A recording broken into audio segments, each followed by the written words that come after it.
Breaking news. మహిళా ఉద్యోగిని వేధించిన railway Koduru MLA అరవ శ్రీధర్పై కఠిన చర్యలు తీసుకోవాలని మాజీ ఎమ్మెల్యే కొరముట్ల శ్రీనివాసులు డిమాండ్ చేస్తున్నారు. ఎమ్మెల్యే మోసం చేశాడని మహిళ ఫిర్యాదు చేస్తే ఆమెపైనే కేసులు పెట్టడం ఏంటని ప్రశ్నించారు. బాధితురాలికి న్యాయం జరిగే వరకు పోరాడతామంటున్న ఎమ్మెల్యే శ్రీనివాసులతో మా ప్రతినిధి Siva face to face. Railway కోడ్ ఎమ్మెల్యే అరవ శ్రీధర్ వ్యవహారం సంచలనంగా మారింది. ఒక రైల్వే కోడ్ నుంచి ప్రభుత్వ మహిళా ఉద్యోగి సైతం ఎవరైతే ఉన్నారో ఎమ్మెల్యే అరవ శ్రీధర్ లైంగిక వేధించారు. తను దాదాపు తనకు అబార్షన్ చేయించి కూడా 5 సార్లు అబార్షన్ ఇచ్చారు. వీటిపై కూడా మొదటి నుంచి దుమారం. అయితే వీటికి సంబంధించి కూడా వైఎస్ఆర్ కాంగ్రెస్ పార్టీ జనసేనపై తీవ్రంగా వీటి ఆరోపిస్తోంది. కేవలం జనసేన పార్టీ కేవలం ఇదంతా కూడా అమ్మాయిలు వేధిస్తున్నారు, మొదటి నుంచి కూడా ఇలాంటి వ్యవహారం కొనసాగుతుంది అంటూ కూడా వైఎస్ఆర్ కాంగ్రెస్ పార్టీ. సో ఈ నేపథ్యంలో వైఎస్ఆర్ కాంగ్రెస్ పార్టీ చెందిన రైల్వే కోడ్ మాజీ ఎమ్మెల్యే కొరమట శ్రీనివాసులు అడిగిన చెప్పండి, అసలు ఈ రైల్వే కోడ్కు సంబంధించి కూడా అరవ శ్రీధర్ వ్యవహారం కొంత సంచలనంగా మారింది. ఒక మహిళను వేధిస్తున్నాడు కూడా, ఒక మహిళ తీవ్ర ఆరోపణలు చేస్తుంది. అసలు ఈ మీ పార్టీ పరంగా దీన్ని ఎలా చూస్తారు? మేము పార్టీ పరంగా దీన్ని ఏమి చూడలేదండి. ఒక మహిళ ఎదురైన అన్యాయాన్ని మేము చూస్తున్నాం. ఒక మహిళ ఎదుర్కొన్న సమస్య గురించి మేము దానిపైన మేము పోరాడుతున్నాం. ఈరోజు పార్టీలు కాదు, ఎందుకంటే ఇది 6 నెలల ముందే మాకు తెలుసు. అయినప్పుడు కూడా మేము అటు వ్యక్తిగత విషయాల్లో మేము జోక్యం చేసుకోలేదు.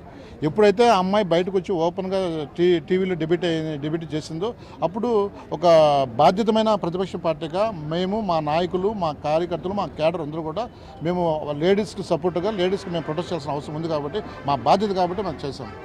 సో ఇది మేము మాకు ప్రధానంగా జరిగింది ఏంటంటే, సరే మేము మీ సొంత విషయాల అనేది పక్కన పెడితే ఒక మహిళ వచ్చి నన్ను ఈ విధంగా చేశాడు అనేది చేసిన తర్వాత దానిపైన ఇమ్మీడియట్గా పార్టీ అధినేతలు ఇమ్మీడియట్గా దానిపైన ఆ వ్యక్తిని సస్పెండ్ చేసి లేదా కేసు కట్టి దానిపైన విచారణ జరిపిస్తే బాగుంటుంది.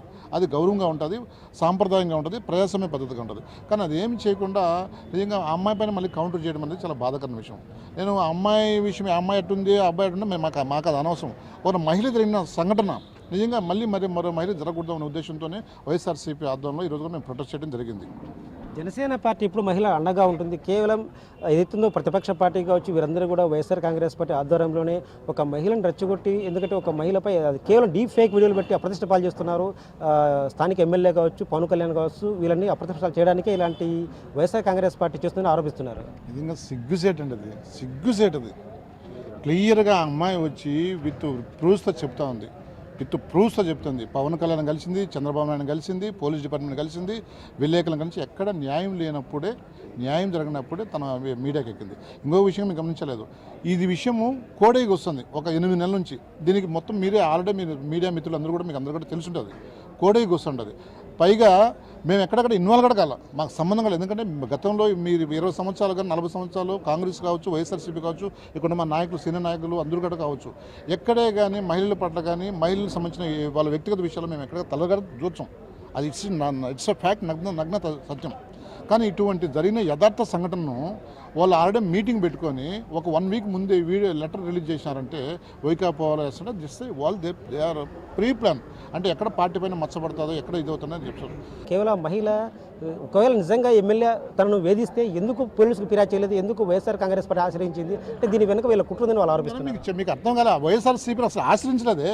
మమ్మల్ని కలిసిందా, లేదా జగన్ కలిసిందా, బాబుడన్న కలిసిందా, కిషోర్ కలిసిందా, లేకపోతే మన రమేష్ కలిసిందా? వీళ్ళంతా టౌన్లో ఉండలే కదా. అదే మహిళా సంఘం, మా జడ్పీటీసీ ఉంది, మహిళా అధ్యక్షాలు ఉంది, వాళ్ళని కలలే కదా, ఎవరిని కలలే కదా. నిజంగా గతంలో అక్కడ ఏదైనా ఉన్నా కానీ అసలు మేము పట్టించుకోము. మాకెందుకు గోల, మేము ఎప్పుడు ప్రజల పక్షాన పోరాడతాం, ప్రజలతోనే ఉంటాము అనే ఉద్దేశంతోనే మా నాయకుడు జగన్మోహన్ రెడ్డి గారు చేసిన డిసిప్లిన్ సిస్టమ్లో మేము నడుస్తున్నాం. నిజంగా మాకు అసలు దానికి అసలు ఎంత దారుణం అంటే మీరు దాన్ని చేసుకొని మీరు మళ్ళీ ఎక్కడ ప్రచారం భాగవతం బయటపడతామని చెప్పేసి వైసీపీ వేయడం నిజంగా అది సేమ్లెస్. తను నేను ఒక బాధితురాలు ఉంటుంది కానీ ఆమె పైన కేసు కట్టారు, దీన్ని ఎలా చూస్తారు మీరు? నేను చెప్తున్నా కదా, అత్యంత దారుణమైన విషయం, అత్యంత దారుణం. 20 సంవత్సరాలు మేము ఉన్నాం, 20 సంవత్సరాల శాసనసభ్యుడిగా ఉన్నాం. మా నాయకులు 40 సంవత్సరాలు 50 సంవత్సరాలు ఉన్నారు. ఎక్కడే కానీ తప్పు మా గవర్నమెంట్లో మేము నిజంగా మేము ఇప్పుగా నేనున్నా కూడా జరిగితే మా వాళ్ళపైన కేసు పెట్టారు. మా వాళ్ళపైన మేము ఏదైనా అక్కడ అబ్జెక్షన్ ఇలా. ఇదేంటంటే ఒక అమ్మాయి నాకు న్యాయం చేయండి అంటే అమ్మాయి పైన కేసు పెడితే ఇంతకన్నా దరిద్రం, ఇంతకన్నా ప్రజాపరిస్థితి ఎక్కడైనా ఉంటుందా? అసలు ఇది పవన్ కళ్యాణ్ కేసు సంబంధం ఒక ఎమ్మెల్యేకు ఒక మహిళ జరిగిన వివాదం. సరే దీన్ని వాళ్ళు ఆరోపిస్తుంటే సేమ్ గతంలో కూడా ఎవరైతే గోరంట్ల మాధవ్ కావచ్చు, అవంతి శ్రీనివాస్ కావచ్చు, అంటే వాళ్ళ వెనక జగన్ ఉన్నాడా, ఒకవేళ వాళ్ళ వెనక జగన్ ఉంటే ఖచ్చితంగా ఇక్కడ పవన్ కళ్యాణ్ అంటే ఆరోపిస్తారు. అంటే దీని వెనక గుర్తుపెట్టుకోవాలి, ఆ రోజు గోరంట్ల మాధవ్ కావచ్చు, ఇంకొకరు ఎక్స్ కావచ్చు, ఇది కావచ్చు, బట్ ఎక్కడైనా ఒక లేడీ వచ్చి కంప్లైంట్ ఇవ్వాలి పైన ఇవ్వాల. నాకు ఇది జరిగింది అతను ఇబ్బంది ఇస్తే చెప్పలా. మీరు అది ఏం చేశారో మాకు తెలియదు. దాని ఎందుకంటే కంప్లైంట్ ఇచ్చి ఇక్కడ పబ్లిక్లోకి వచ్చి మీడియా మీదకి వచ్చి చెప్పుంటే ఇట్స్ డెఫినెట్గా దానిపై డిసిప్లిన్ యాక్షన్ తీసుకోండి. మేము 100% తీసుకున్నాం. చెప్తాం ఇది ట్రాన్స్పరెన్సీ పార్టీది, ఎక్కడ ములాజ లేదు. దాన్ని క్లియర్గా ఉంది. వాళ్ళు వచ్చి కంప్లైంట్ ఇచ్చి మాకు ఇది అన్యాయం జరిగిందంటే చేయకపోతే అప్పుడు అడగచ్చు. ఈరోజు అమ్మాయి నడి రోడ్డుపైకి వచ్చింది, రోడ్డుపైకి ఒక మహిళ తిరుగుతూ ఉంటే దాన్ని న్యాయం చేయకపోగా మళ్ళీ అతనిపైన కేసు పెట్టితే అధికారం అంతా పైకెక్కితే తలకెక్కితే అట్లా 164 సీట్లు కేవలం కూటమి ప్రభుత్వాన్ని దెబ్బతీయడానికి గతంలో ఆదిమూలం సురేష్ కావచ్చు, ఇక్కడ అరవ శ్రీనివాస్ కావచ్చు, దళిత ఎమ్మెల్యేని టార్గెట్ ఇచ్చి ఇలా హనీ ట్రాప్ చేస్తున్నారు అంటూ కూడా వాళ్ళు ఆరోపిస్తారు. నిజంగా మీరు కూడా ఒక దళిత ఎమ్మెల్యేగా చేస్తారు, ప్రభుత్వం విప్పుగా చేశారు. అసలు నిజంగా ఎందుకు ఇలాంటివి దళిత ఎమ్మెల్యే చుట్టూ ఇలాంటి వివాదాలు జరుగుతున్నాయి? ఇప్పుడు ఆడ క్యాస్ట్ ఇంపార్టెంట్ కాదు, ఎందుకంటే అదే క్యారెక్టర్ ఇంపార్టెంట్. దాని పార్టీలో ఉన్న డిసిప్లిన్ చాలా ఇంపార్టెంట్. ఓవరాల్గా మీరు అసలు ఈ విషయాన్ని ఎలా చూస్తున్నారు? మహిళలకు మీరు ఎలాంటి భరోసా ఇవ్వబోతున్నారు? ఖచ్చితంగా మేము ఎప్పుడు కూడా వైఎస్ఆర్సీపీ ఎప్పుడు కూడా మహిళలకు అండగా ఉంటాము, వాళ్ళకి భరోసా ఇస్తున్నాము. మా జగన్మోహన్ రెడ్డి గారు ఏమైతే చెప్పారో, ఏదైతే చేస్తున్నాడో, చిన్న మహిళకి ఇంత అయినా కానీ వైఎస్ఆర్ కేటంతా కూడా అప్రమత్తి వాళ్ళకి సపోర్ట్గా ఉండి మద్దతు అవసరం ఉంటే అరెస్ట్ కానీ ఇబ్బంది లేదు, కేసు పెట్టించుంటారు. అంటే మహిళ పక్క మేము పూర్తిగా బాధ్యత వహిస్తూ మహిళతో ఉన్నామని చెప్పేసి ఒక రక్షణ కల్పించాలి బాధ్యత మా పైన ఉంది. కాబట్టి మీరు ఎట్లా చేయలేరు, మీ చేత కాదు. అందుకే వైఎస్ఆర్సీపీ దాని ప్రదర్శన కల్పనేస్తారు. సరే, మీరు ధర్నా చేశారు. ఈ ధర్నా ద్వారా మీరు ప్రభుత్వాన్ని ఏం డిమాండ్ చేస్తారు? మేము ప్రధానంగా ఇమ్మీడియట్గా వచ్చినది ఏదైతే జరిగిందో, ఆ సంఘటన జరిగిందో, వచ్చిన ఆరోపణలు ఏదైతే వచ్చినా ఆరోపణలు ఇట్స్ అ ఫ్యాక్ట్ జరిగిందని ఏంటంటే దానిపైన ఎంక్వైరీ చేయాలా, ఇమ్మీడియట్గా స్పాట్ చేయాలా, సస్పెండ్ చేస్తున్నారు, పార్టీని సస్పెండ్ చేయాలా, ఎంక్వైరీ చేయాలా, కేసు కట్టాలా. అది మా డిమాండ్. ఒక మహిళ పట్ల అత్యంత అమానుషంగా వ్యవహరించి ఒక మహిళపై అత్యాచారానికి పాల్పడంతో పాటు తనను మహిళలను బెదిరిస్తున్నారు. సో ఇలాంటి కూటమి ప్రభుత్వాలు కొనసాగుతున్నాయి. అయితే వీటికి ఖచ్చితంగా వైఎస్ఆర్ కాంగ్రెస్ పార్టీగా మహిళలకు అండగా ఉంటాం, ఖచ్చితంగా మహిళలకు న్యాయం జరిగే వరకు పోరాడుతూ ఉంటామని మాజీ ఎమ్మెల్యే కొరమంటి శ్రీనివాసులు చెప్తున్నారు. కెమెరా పర్సన్ సుదర్శన్తో Siva, big TV, railway Koduru నుంచి.